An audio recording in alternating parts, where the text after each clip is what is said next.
Terkait adanya kebijakan pemberlakuan pembatasan kendaraan oleh pemerintah Provinsi Sumatera Selatan berdasarkan plat nomor ganjil genap untuk mengurangi mobilitas masyarakat dengan dalih dipercaya dapat menurunkan penyebaran COVID-19 di Sumsel, membuat puluhan massa yang tergabung dalam Ormas Penegak Keadilan menggeruduk kantor Gubernur Sumsel pada Jumat pagi.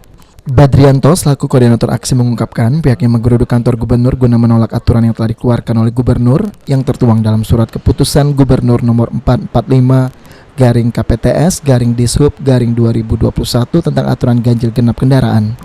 Mereka menilai penerapan kebijakan ganjil genap di Sumsel belum layak dilakukan dengan alasan wilayah Sumsel khususnya kota Palembang yang kecil dengan arus lalu lintas yang terbilang masih aman lancar dan tidak menimbulkan kemacetan yang cukup parah.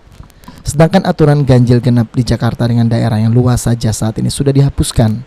Ditambah lagi mereka menuntut dari pemerintah Provinsi Sumatera Selatan yang yakin bahwa kebijakan ganjil genap ini dapat mengurangi mobilitas masyarakat dan dapat dipercaya dapat menekan angka penyebaran COVID-19 yang dirasa tidak tepat.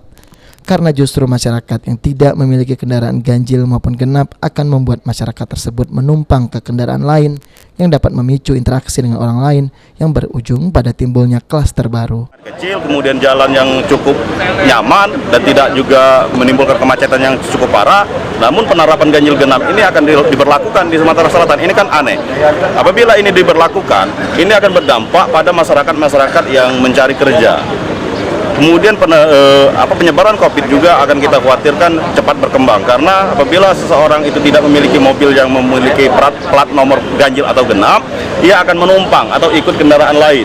Ini kan ada interaksi sosial antara pemilik kendaraan A dengan kendaraan B, maka ini akan menjadi penyebaran, kita duga akan terjadi penyebaran virus. Itu saja. Okta Alfarizi, PAL TV.